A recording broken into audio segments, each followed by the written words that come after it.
This is CHSR 97.9 FM here in Fredericton, New Brunswick, Canada.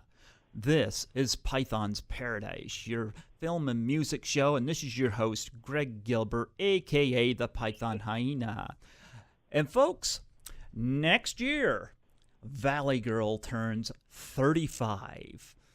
And we all love Valley Girl. Well, I do anyway. And I have one of the stars of the movie on the phone with me this evening, and looking forward to talking to her. We have the lovely, the beautiful, and the talented Joanne Baron. How do you do, Joanne? I'm doing fine. How are you? I'm doing fantastic. And how interesting it is I come to encounter you, because I reached out to your husband and partner, D.W. Brown, for the 35th anniversary of Fast Times at Ridgemont High, and I was looking up stuff on him, and I saw his connection with you, and I clicked your name, and I noticed you were in Valley Girl. I was like, oh man, I got to reach out to her too. What's interesting, side note, there's two of them. One side note that's interesting is I met D.W. on a movie called Joy of Sex, which Martha Coolidge, who directed Valley Girl, directed. Yep. And it was not a very sexy movie. It was sort of a funny, campy, kind of, teenage, kind of coming of age, silly story. John Belushi was going to do it before he died. And Martha got the film to direct, and put this D.W. Brown, my now husband, in a part opposite me. I played a teacher who was uptight and then just a lot of va-va-va-voom. And so I've been married to this fellow for 32 years since I met him on the set of Joy of Sex. And what's even a little more interesting is I was in Valley Girl, and Martha had cast him in Valley Girl several years earlier. Gosh, it might have only been really 2-3 years earlier, maybe only 2 years earlier, but he was unable to do the part because he was busy working on something else. So I would have even met my husband earlier. So that's a little bit of backstory. Wow. And I got to congratulate you on 32 years of marriage, because you don't hear about that so much anymore. Oh, I'm sure you don't in Hollywood, but even in the world, especially with everything you see that's going on in the very recent news, people have trouble maintaining, I guess, relationships, and you do have to make a commitment, and you do have to make the commitment that you're going to keep the commitment. And I guess it's just real hard for people. I guess, yeah. But, yeah, you was in Valley Girl. I love Valley Girl. Like, you and your husband both in two of my favorite teen movies. Fast Times at Ridgemont High, and you with Valley Girl. And, man, I love them both. I'm waiting for Valley Girl to come out on Blu-ray. I don't think it's come out yet on Blu-ray. I thought maybe it was on Blu-ray. I thought Martha Coolidge said that it was maybe on Blu-ray. I had this memory. She had told me it was on Blu-ray. I've done about 15 movies for Martha, several television shows. I've worked with her extensively. And so, I think, I've kept very close with her throughout the years. In fact, her first husband was my husband's best friend, and that's how they met.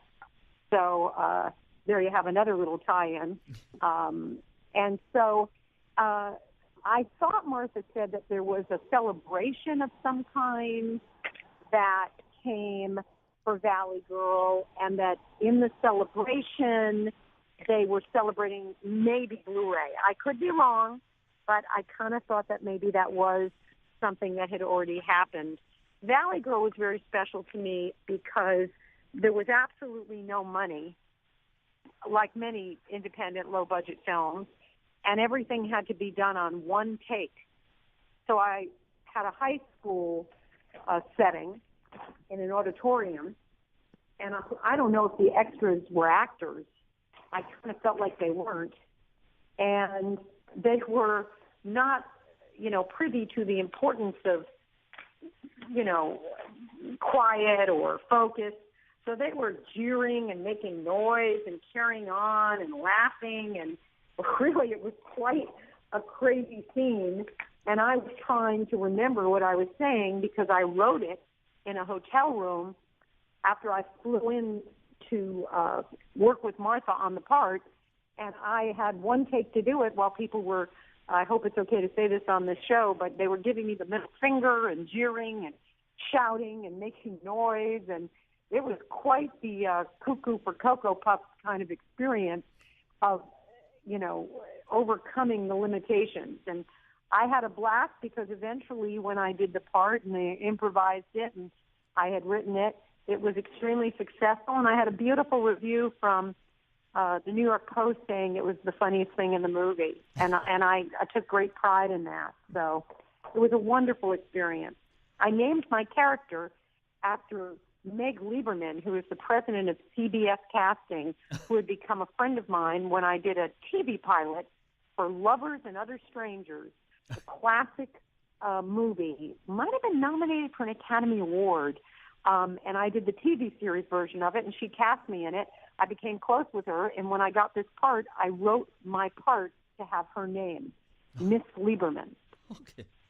Well, before you did Valley Girl, you were in a little movie called COD, and it's funny because I looked up that, and I've been in talks with Carol Davis to come on here. I'm hoping I get her.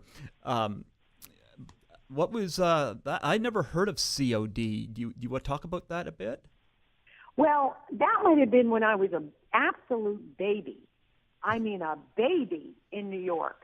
My memory of it, and this might not be the right movie, you'll have to help me. I thought it was with Chris Lemmon.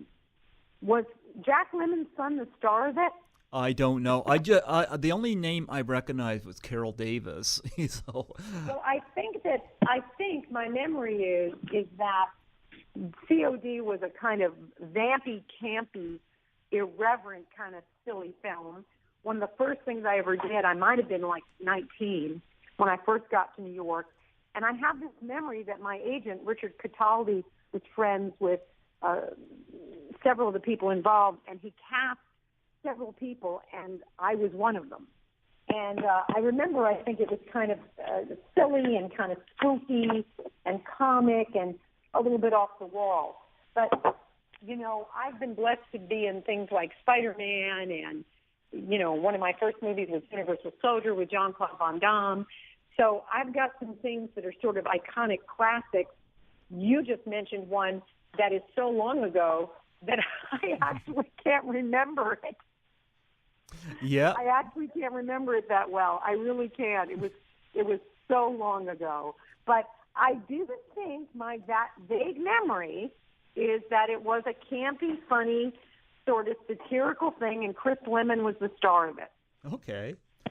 Well, Valley Girl certainly was one of your big films, and of course you worked with Martha Coolidge a number of times, and would you say Valley Girl was your favorite of the films you did? Because you did Joy of Sex and Real Genius with her as well. Yes, and I did something called Upon Your Heart with her, which was a HBO movie with the great Peter McNichol from Ally McBeal and from Sophie's Choice. And I did Material Girls with Hilary Duff with her. And I met Hilary Duff backstage at a concert. I got a nice friend. Oh. Yeah, I love Hilary. Well, she was quite charming, and her sister was excellent in the movie also. Mm-hmm. Martha's a very talented director, and she always gets good performances from people. I did a movie called Angie, I Says, with James Gandolfini for her. I mean, I've done a substantial amount of TV and film for Martha, and I have a great deal of respect for her. She's the only woman who's ever been president of the Directors Guild. Okay. Yeah. And Valley Girl, of course, celebrating its 35th anniversary next year, and of course, it's known for being like this breakout role for Nicolas Cage, who's a lot of people now are quoting him from Wicker Man.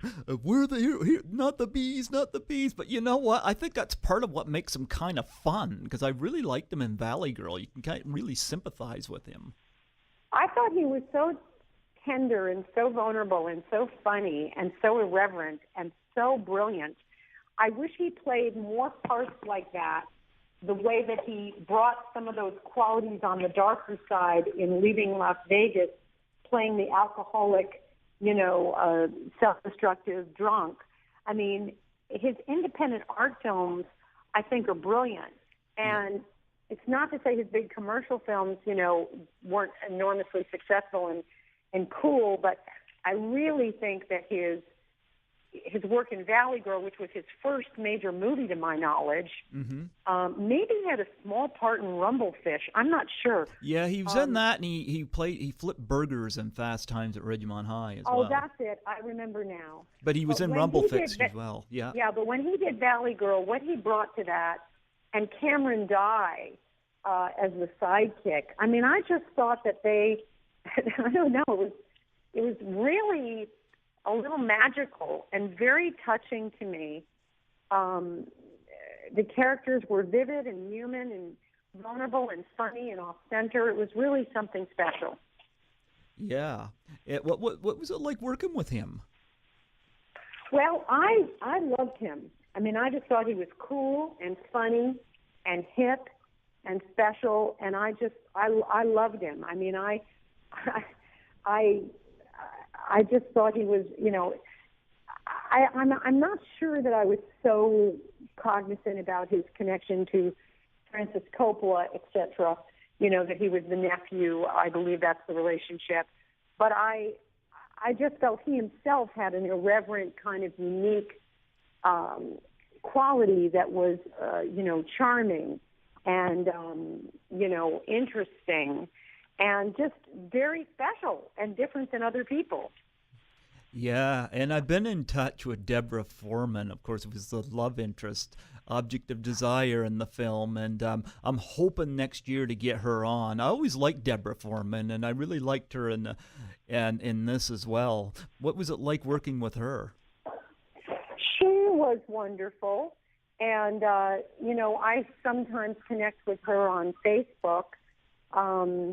She's all out in the world, looking to reconnect to her acting.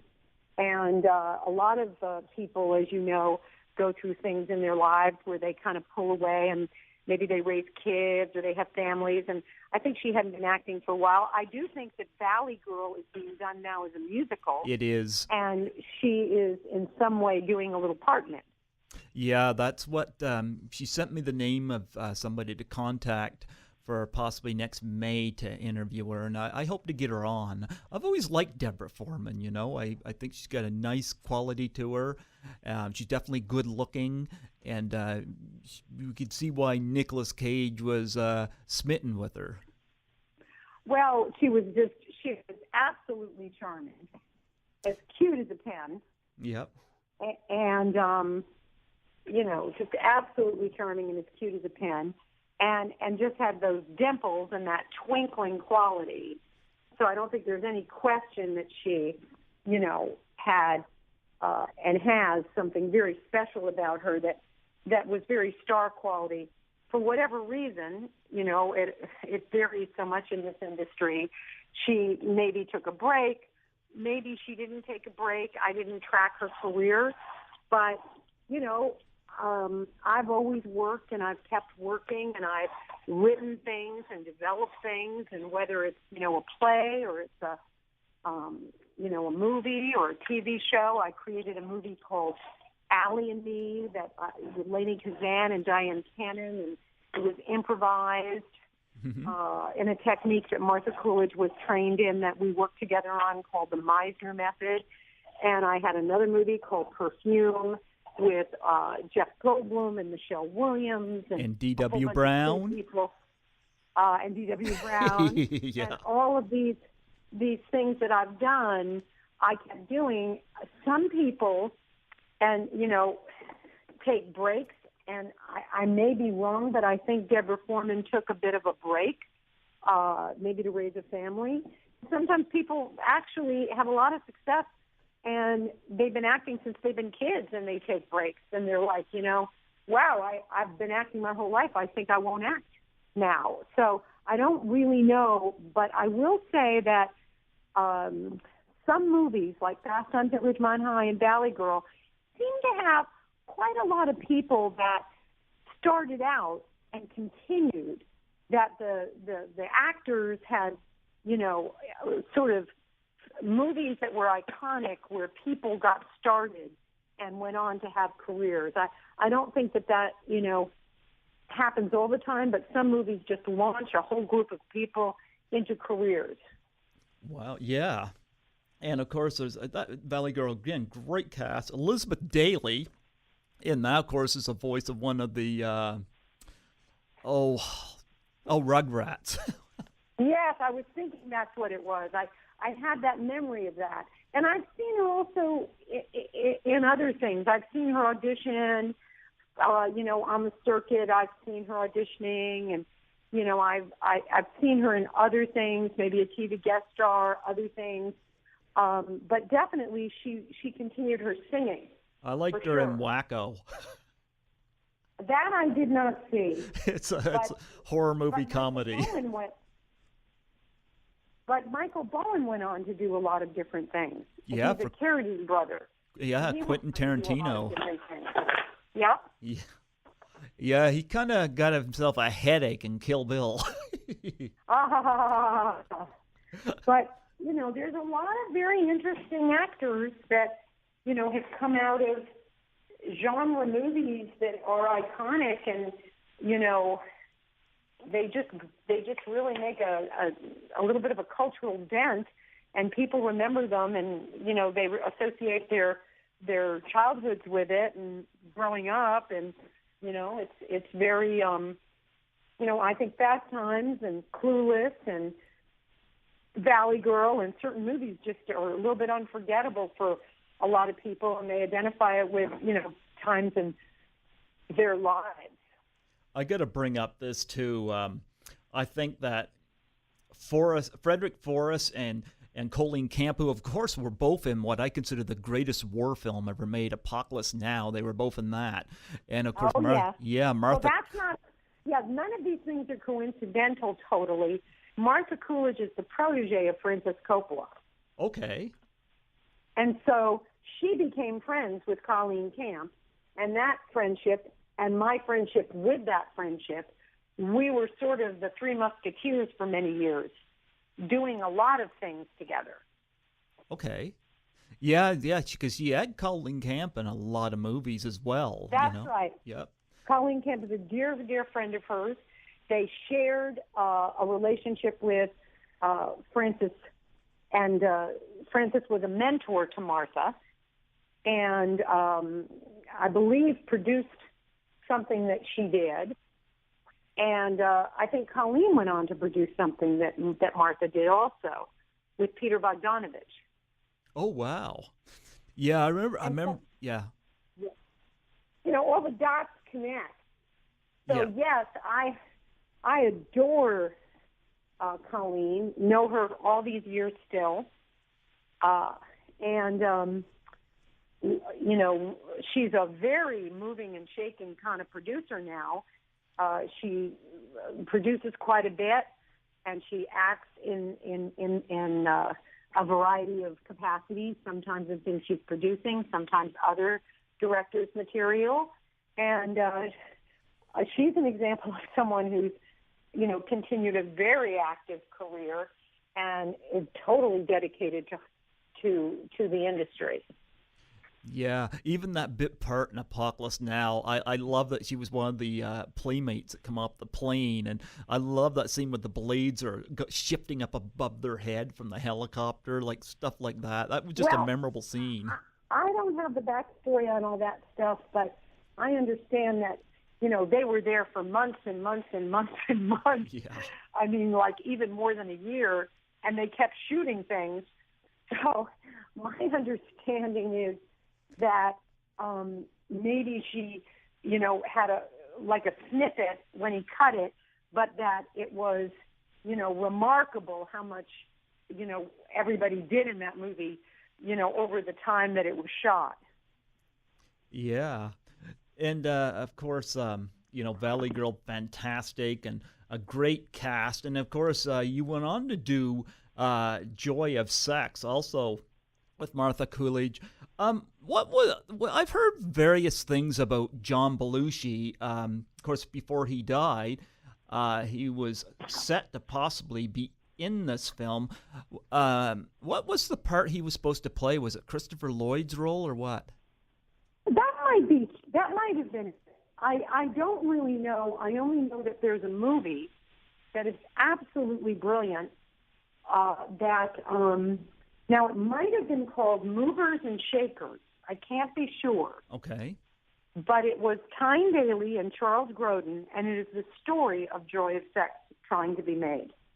And it basically shows their marriage disintegrating, and it's over him being a studio executive trying to make the movie Joy of Sex. And so why did he not want to do the movie? Because I heard that he didn't I don't know if it was that his death was the untimely end to that plan. Okay. I don't know if it's as simple as, he had a drug overdose and that was something on his plate that he was supposed to do. He just didn't do it because, obviously, if he passed away, that was the disruption to it. But I kind of think that was the issue. I don't really remember it as he dropped out of it. And I also have a vague memory that Penny Marshall was going to direct it. Oh. Well, I'll tell you one thing with Joy of Sex. I, as I mentioned before we recorded on here, I am good friends with Lisa Langlois, and I absolutely adore her. And I'm very proud to have got to join her at Horrorama in November, and what a wonderful, wonderful woman. And, of course, she was the best friend in Joy of Sex. What were your memories of her? And I have a vague memory, and I can't totally connect this dot either, but I think she was in another movie that I was in. I think it's more than just that movie. Oh, yeah? Yeah, because, again, Martha Coolidge and several other directors that I've had a wonderful relationship with in collaboration, they've sort of gone on to, in many cases, have multiple, uses and employment for people that they felt strongly about, and continued opportunities. And I just have a memory that she had a few other jobs that crossed over into my working on things. We may not have been on the exact same movie, but some memory I have of in the exact same scene in the movie, but some memory I have that we actually were in another movie together. Not in the same scene, perhaps, but in a movie. Well, I think Lisa's wonderful, and I liked her in Joy of Sex. And, of course, there were several people that carried into that movie from Valley Girl. Of course, Colleen Camp, Michelle Mayrink, and Cameron Dye. See, Martha was and is one of the great people of loyalty. I did a movie for her called The Prince and Me with Julia Stiles. Oh, yeah, love her. And again, I created and wrote my role in that. And it turned out to be terrific fun and really was memorable. I had the great opportunity to create some fun lines like, I was the royal seamstress, and I said, I don't dress hunchbacks. And I straightened her back out, and that was in the trailer. So I had a lot of wonderful opportunities when I created things that were small and turned into something much larger and memorable. So that's always been, I had parts that were very substantial, leads in movies for Martha, and when I created something, I always had the joy of it being quite memorable. What was your memories of Julia Stiles? Because I've always liked her, too. Julia Stiles is one of the coolest, hippest, fun actresses. She was absolutely professional, remarkably professional. Nothing could make her not be professional. So one of the actors in the movie who's a very nice fella. It was his first big film. And I don't think that he was as relaxed as he could have been, and it never even fazed her slightly. She just was encouraging and professional and kind, and just had this marvelous way about her of, doing what was required with complete commitment and conviction. I thought that was one of the best movie performances she ever had. It had naturalism, it had depth, it had humor. It was vulnerable, and I really loved it. Yeah. And, of course, going back to Joy of Sex, of course, Cameron Dye and Michelle Mayring. Now, Michelle Mayring, I'm not as familiar with her, and yet she's been in 2 or 3 Coolidge films. I actually think she, I may be really wrong here, but I kind of think she did like 10 of them. Okay. She was one of Martha's favorite actresses, and rightly so. She had a unique charm, something very individual in her style, something very memorable and different. Not just a cookie cutter, but somebody who really had her own voice and her own way to express herself.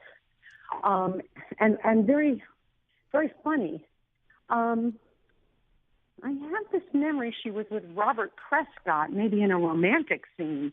I'm trying to remember that. I worked with him on a few things, too.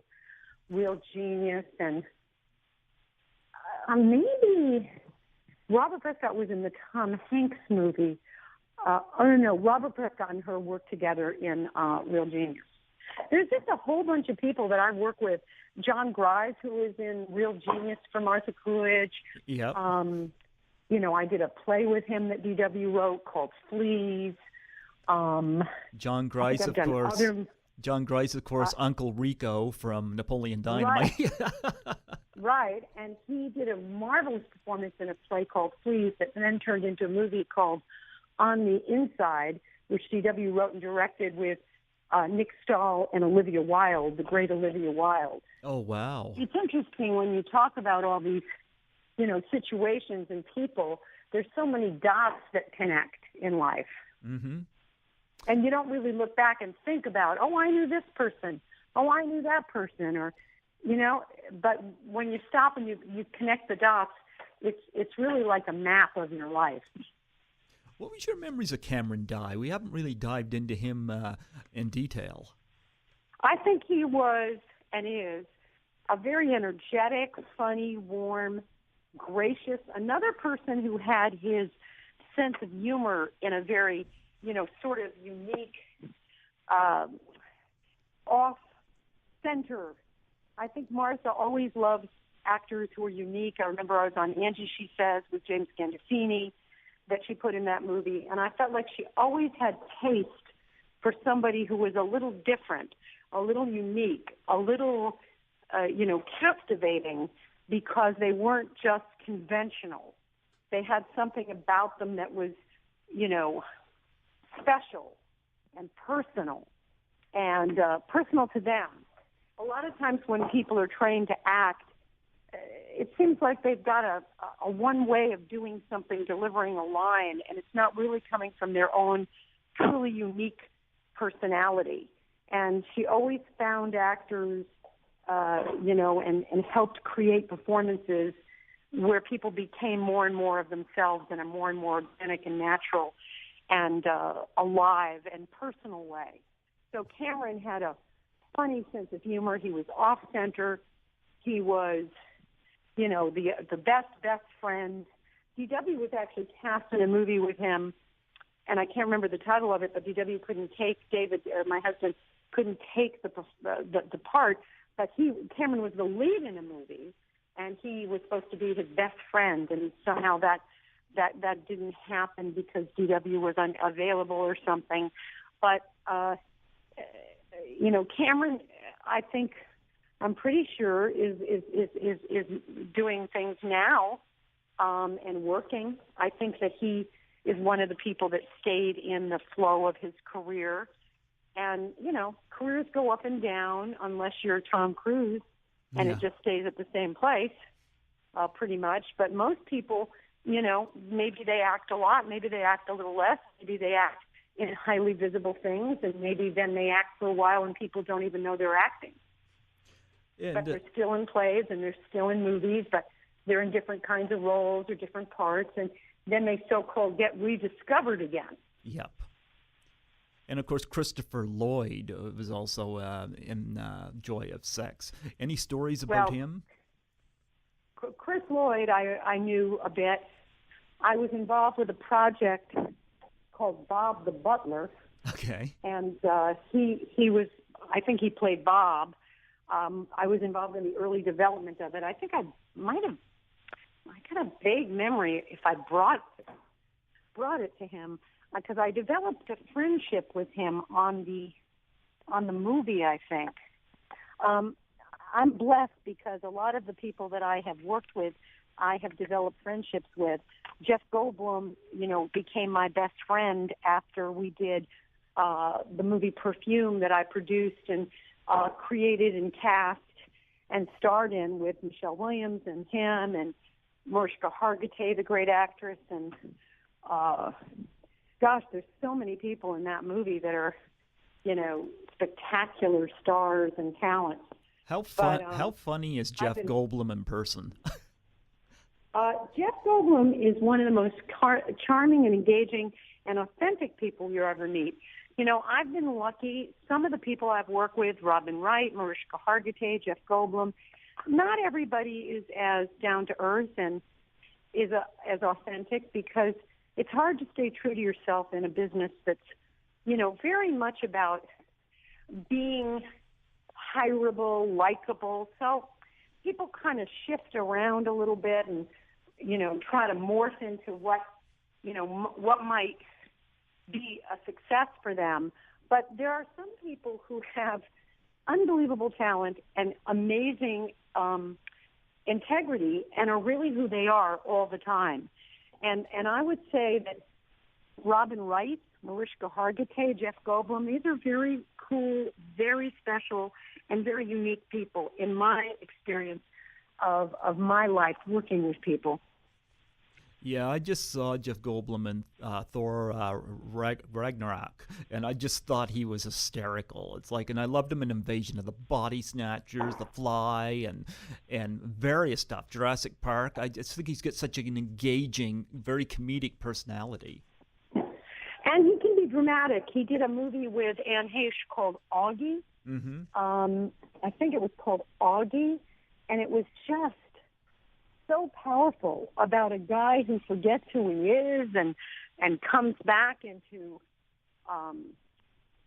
he forgets his identity. I think he puts on a coat of someone who's died, and he takes on the attributes of the person, something very sort of, kind of spiritual and sort of,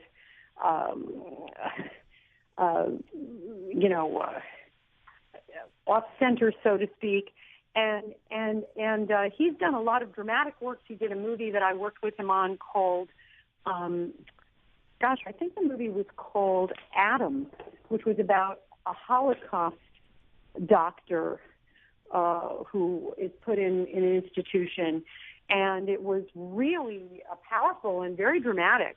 He brings the comedic to it in a way that makes it a full, integrated human being, because all people can be dark and all people can be funny. And even in the darkest situation, there's humor. And in the funniest situation, there's some darkness. And he has the skill and the talent. There's a training program called the Meisner Method. And the Meisner Method is a, world-class acting technique. And a lot of the people that I've, worked with as actors in movies and television and film and theater, they've gone through this technique because it's a technique that most people that you'll see, most of them have been exposed to it or gone through the entire program with either a fellow named William Esper in New York or my husband at the D.W. Brown Studio in Santa Monica, or they've gone through this technique with the great Sandy Meisner, who invented it. And it really is quite fascinating that a lot of the great actors, John Malkovich, Warren Beatty, Jack Nicholson, Robert Duvall, Aaron Eckhart, Sam Rockwell.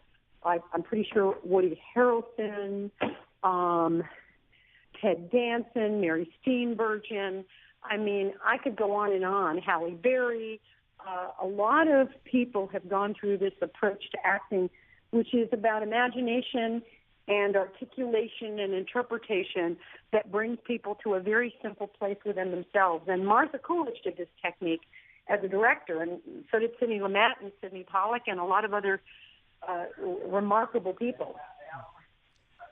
And of course, we've got to mention, of course, Real Genius, which, of course, was one of those movies that put Val Kilmer on the map. Of course, he did do Top Secret the year before, which is the underrated Abraham Zucker's creative of Airplane. Oh, yeah. Yeah. I was just with Janet Zucker last night. She was my manager. Well, she was really DW's manager, and that's how she became my manager. Okay. So she's married to Jerry Zucker and is a producer. Is quite a special gal. And Jerry Zucker, of course, was part of all those marvelous movies. The one that you're just mentioning that you said was underrated. Yeah, Top Secret. Yeah. Their work is, incomparable. So hilarious and inventive and unique with such a skewed, comic sensibility. So special. And, of course, Val Kilmer went from Top Secret to Real Genius. You think Val Kilmer was a real genius? I don't. Was he a real genius, you said? Yeah. Well, I think Val Kilmer's one heck of a smart cookie. I agree. I do remember that the boy who was playing opposite him and him came to my house. Martha wanted me to work with everybody because I was in the movie playing the boy's teacher. Mm-hmm. Me and William Atherton were in a scene together, and I think 2 scenes together. I played his mother, the genius's mother. But the relationship that, Val had, she wanted to try to create it, so she brought both of them to my house, and we kind of worked together on the material, and it was just really a pretty amazing experience because the boy, who was not an experienced, highly professional kid, I'm sure he had done some things, but he wasn't old enough to, have achieved enormous lengthy credits. He had a kind of lovely, resilient quality where he wasn't intimidated and he wasn't fearful. Oh my gosh, I'm with Val Kilmer, I'm scared, or oh my gosh, I believe in Moody, I'm nervous. He had just a lovely, lovely quality of letting himself do the best he could and enjoying it. And I had a great deal of admiration for that. Yeah, I always remember those scenes too, where the Val Kilmer looks over and there's, of course, the guy sneaking into the closet. That whole joke where the guy comes in and out of his closet while he's asleep. Oh yes, that was Randy Dreyfuss, and Randy Dreyfuss also did the Meisner technique, and he was Richard Dreyfuss's nephew. Okay. And, of course, another film I got to bring up you did in the 80s. Now, I never heard of this film, but I watched the trailer for it last night when I was preparing for my interview with you. Medium Rare with Burt Young and Liang Kazan. Talk about that. Burt Young in that movie with Lainie Kazan? Well, one thing I'll tell you is that was a funny movie. I was supposed to be sort of a junior prostitute, as I recall. Okay. I was supposed to be like a prostitute in training. Okay. And I remember it was really silly and crazy. And I in one of the scenes was at the St. James Hotel. I don't know if it's still called the St. James Hotel or it turned into the Sunset Tower, which is a very hip place where movie stars go. And the fellow rented the hotel room, and in the scene, I'm supposed to fall out the hotel room and die to my death because he's having sex with me backwards, and I fall out the window. Yeah, that scene's in the trailer, I think. Yeah, that probably is. Now, as I'm older and I'm more proper, I look back on that and think, when you're young, you do these things that you think are funny, and some people do them till they die. But I can't see myself doing a part like that now. Not that as you get older, people ask you to, but that was a sort of racy, funny, silly, sexy, over the top, silly little thing. And I remember Burt Young wanted a rehearsal all the time. He was sort of a funny guy, actor studio guy, and really took to doing his part very seriously. And Lady Kazan, I've been in many movies with.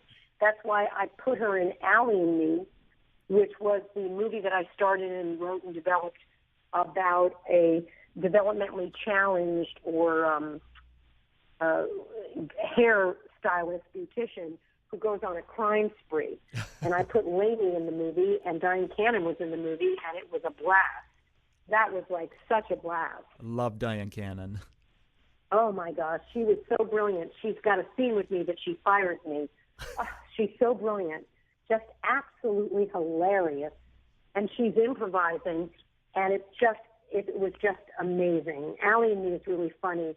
I recommend anybody who wants a real laugh and even a cry to see this sweet little improvised movie that was coming out at the time where indies were just coming out into the world. The director, Michael Reimer, who's had a lot of activity with American Horror Story, Battlestar Galactica, Calliope, the big Australian epic that he directed. He's been quite successful in TV, and he's gotten some real notoriety over his career in film. He directed two of the movies that I produced and was in, both Allie and Me and Perfume. Oh, yes.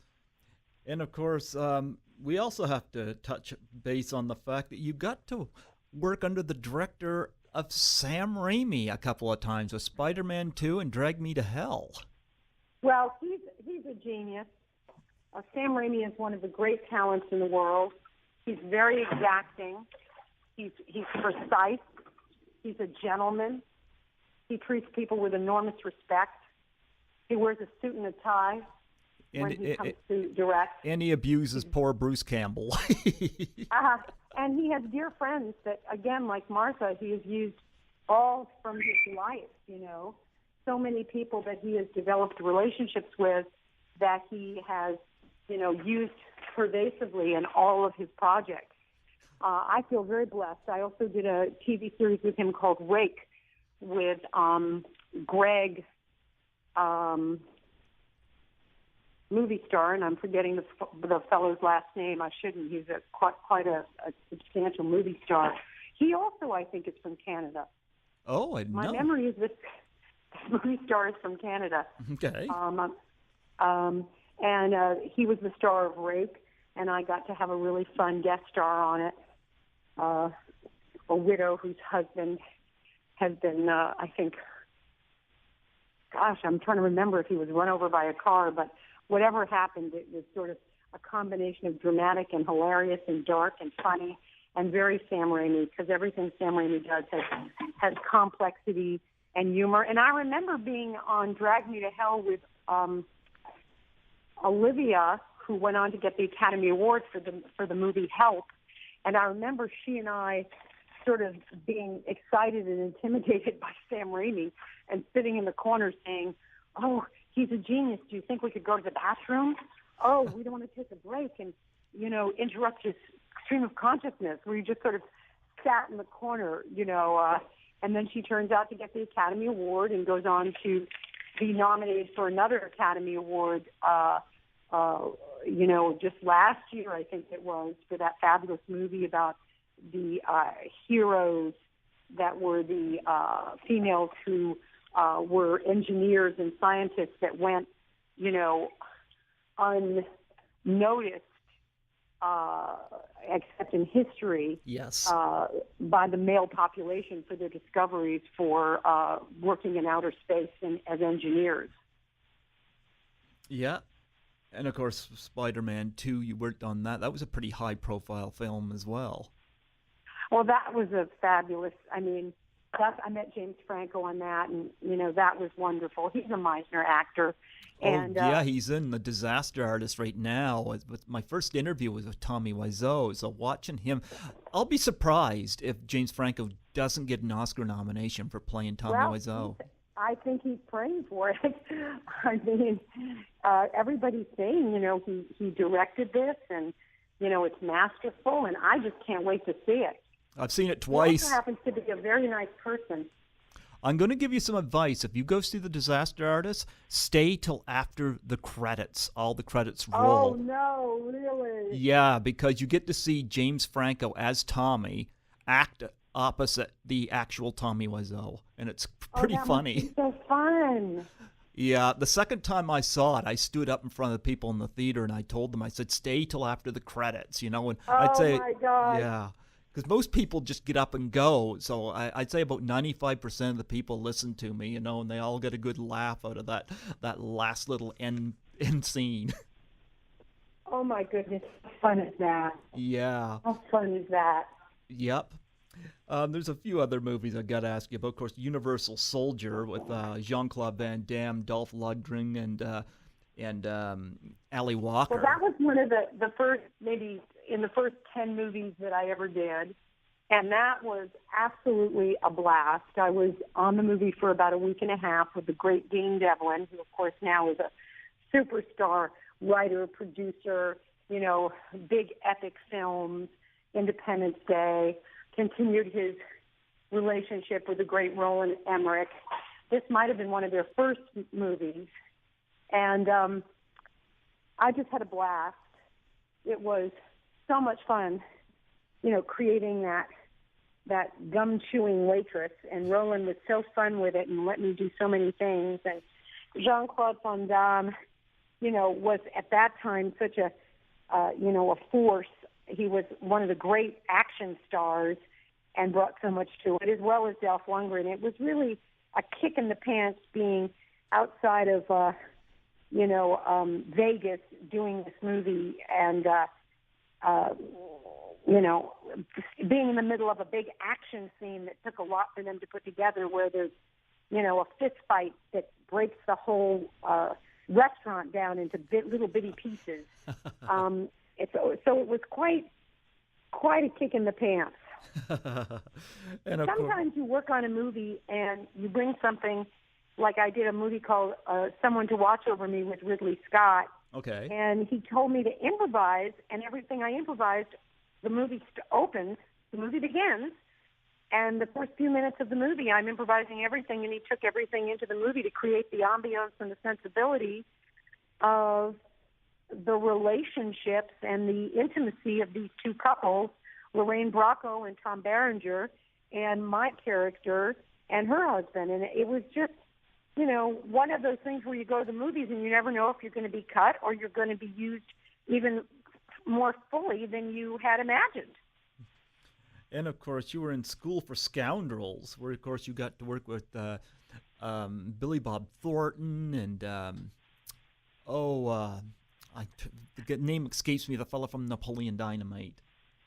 Well, I had, in that movie, I think it was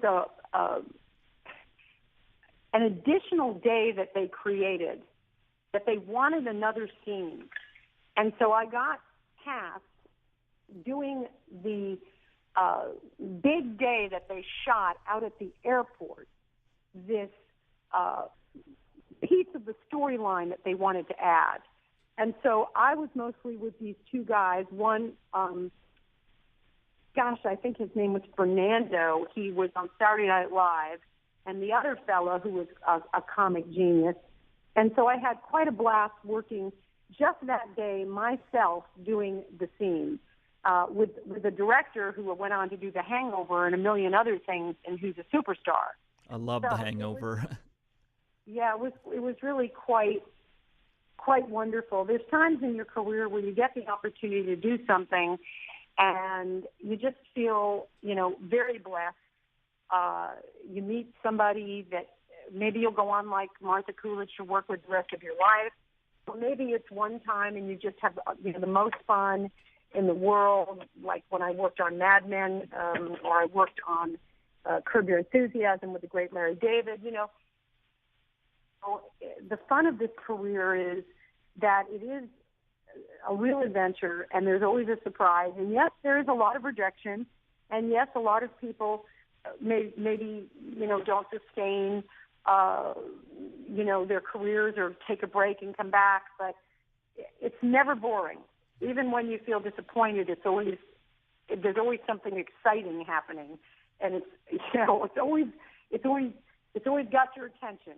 It may not always be happy and a celebration of success, but it's always a creative exploration and a fascinating life that you see why so many people want to pursue it, though there's no guarantee in it of stability or certainty of consistency. Still, people want to do it and love to do it, and I don't think it's just because they can be famous if they hit the jackpot. I think it's because the very craft of it is so fun and surprising and engaging, and it gives you such a sense of community with people that you meet that it's sort of like a second family. It's your chance to connect to people in a way that is, very intimate and special for a period of time and gives you a sense of bonding. So there's lots of things about it, especially when you're going through all the movies of my career, or some of them, it just kind of demonstrates that probably anybody you pick their brain, they would have similar stories to tell about different things that happened in their lives that really mark rather dramatic changes. I remember I met Robert De Niro in a restaurant called the, and I was sitting on Christopher Street, and he was sitting 2 seats away from me, and he said, "I'm Robert De Niro," and I said, "That's not possible." And he said, No, I'm Robert De Niro, and I'm casting Raging Bull." And I remember feeling like, wow, here's this. Even at that time, he was already an enormous star, and it was so exciting. And I spent a lot of time with him because I think he kind of was interested in getting an authentic Brooklyn girl to play in Raging Bull. And so, it was a wonderful opportunity to meet someone like that. So Absolutely. I think it's a blessing to be in this industry as long as you have a sense of self-reliance and something that is stabilizing besides hoping that you'll get that job, because you may not get that job or this job. So what are you going to do when you don't to keep going? And how can you keep engaged? And what do you want to do, when you're not booking that? What can you do? And that's why probably a lot of people become writers, because they create for their own shows. I wrote a one-woman show that I did, and I created 2 movies, and a lot of creativity can come out of a lot of self-reliance. One last film I want to bring up was with Emma Roberts, Nancy Drew. Well, Andrew Fleming, who directed that, thought it would be funny if I came on, and he wanted to portray me, which I can't tell you I took as a compliment, but the producer, the world-class producer, he passed away. I'm trying to remember his name. Really famous fella. He said in front of him, "Joanne's going to play the costumer, and she's going to scream and yell and act crazy." And I was like, I don't know if I want this guy to think of me that way. But he had the idea that the costumer was creating the world for Emma Roberts' character in Nancy Drew of an insane movie set where everybody was out of their mind. And I later did that little tiny bit scene with Bruce Willis where I'm fixing his clothing. So she was sort of the fastidious kook. And it was a blast to do it with Andrew, who's a brilliantly talented fellow. And it was fun to do something so zany and so funny. And that's fun, too, that you get to play some really, special, memorable little moments that, sort of like the brilliant Jeff Goldblum when he's line in the Woody Allen movie is, what's my mantra? Sometimes you have a moment, and that moment is as memorable as, the whole movie. Yes, absolutely. Well, what? In Valley Girl, Yeah. I wrote this speech. I wanted to be queen of the prom, but I wasn't. Everybody can't be kings and queens. And it's this whole thing about, I wanted to be popular, but we all can't be. And it was really sort of just supposed to be one line where I said, and introducing the king and queen of Valley High. And instead I am wearing this ridiculous purple dress. My hair is up in this ridiculous way. I have glasses on. I look like a goofball. And I'm deeply crying, tearful, talking about my lost opportunities for popularity.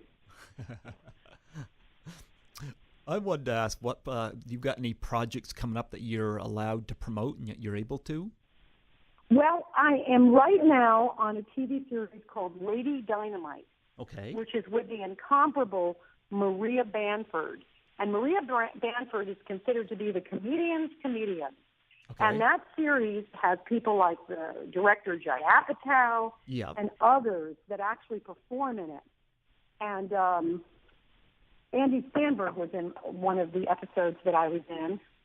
And I thought, and Mary Kay Place, who's marvelous, who plays her mother. Yeah. So I really love that. And it's out now, second series, episode 2, and I play Barb Persecki. Okay. And I really, really love that, and that's out in the world. I'm also doing something with a high-profile influencer, DeStorm Powers, who with King Botch, who is, these people have, I don't know if they have 10 million followers, but it's some remarkable, new world with influencers who are the new movie star. And I'm doing a part that I wrote and developed with DeStorm this Sunday for that. And I think December 27th, a Christmas movie that I just did for Hallmark called Romance at Reindeer Lodge is going to be on television with the great Nikki Whelan.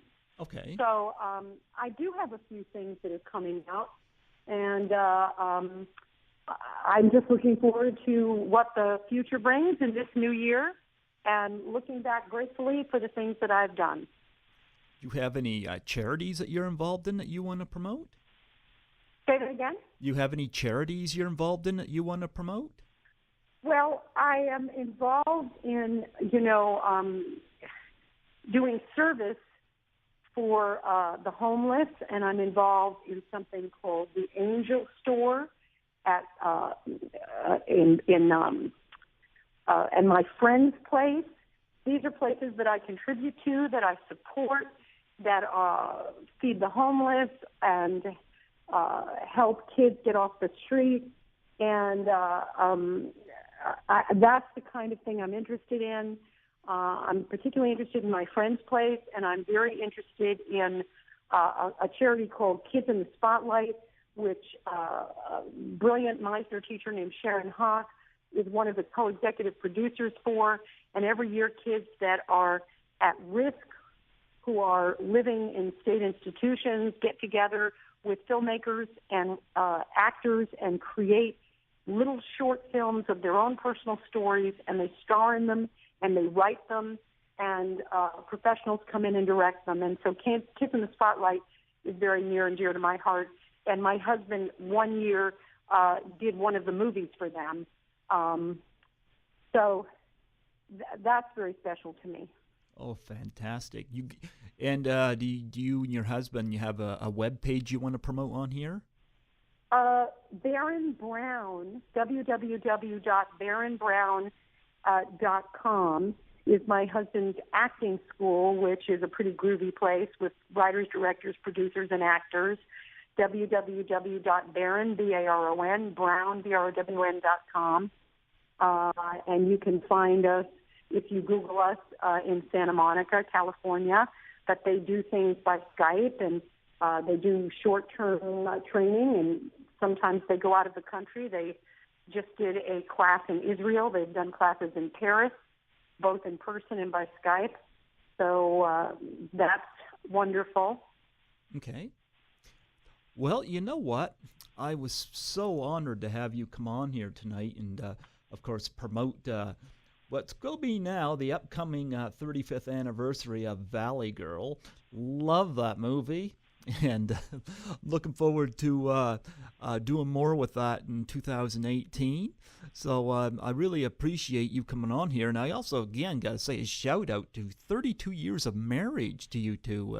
Fantastic. Well, it's almost the same, the movie and our marriage. How's that? Oh, there you go. You gonna be How's that for a perfect tie-in? Perfect timing. You gonna be involved in anything with Valley Girl next year?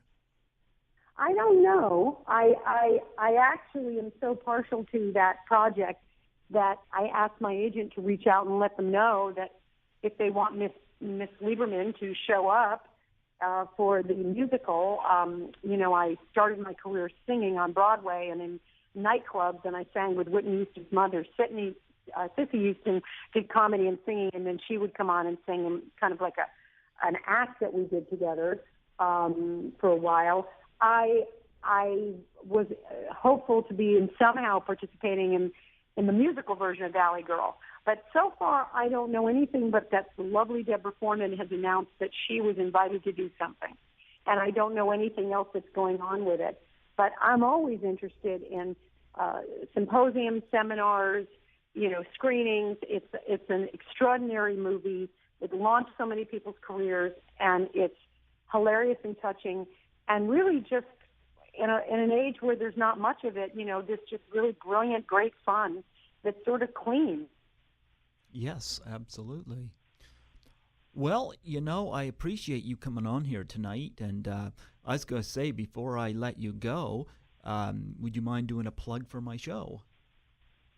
Oh, I will certainly do a plug for your show. Joanne Baron, listening to Craig Gilbert on Python's Paradise. Fantabulous. Don't miss it. Thank you very much. Have you ever been out in New Brunswick, Canada before? I think I may have. I've done some movies. I did a movie with Halle Berry called Frankie and Alice in Canada. And I'm just trying to remember, and I did a TV series called Street Time in Canada. And I'm just trying to remember with Terrence Howard. I'm just trying to remember because I think I might have been, but I can't quite remember if my travels definitely took me there.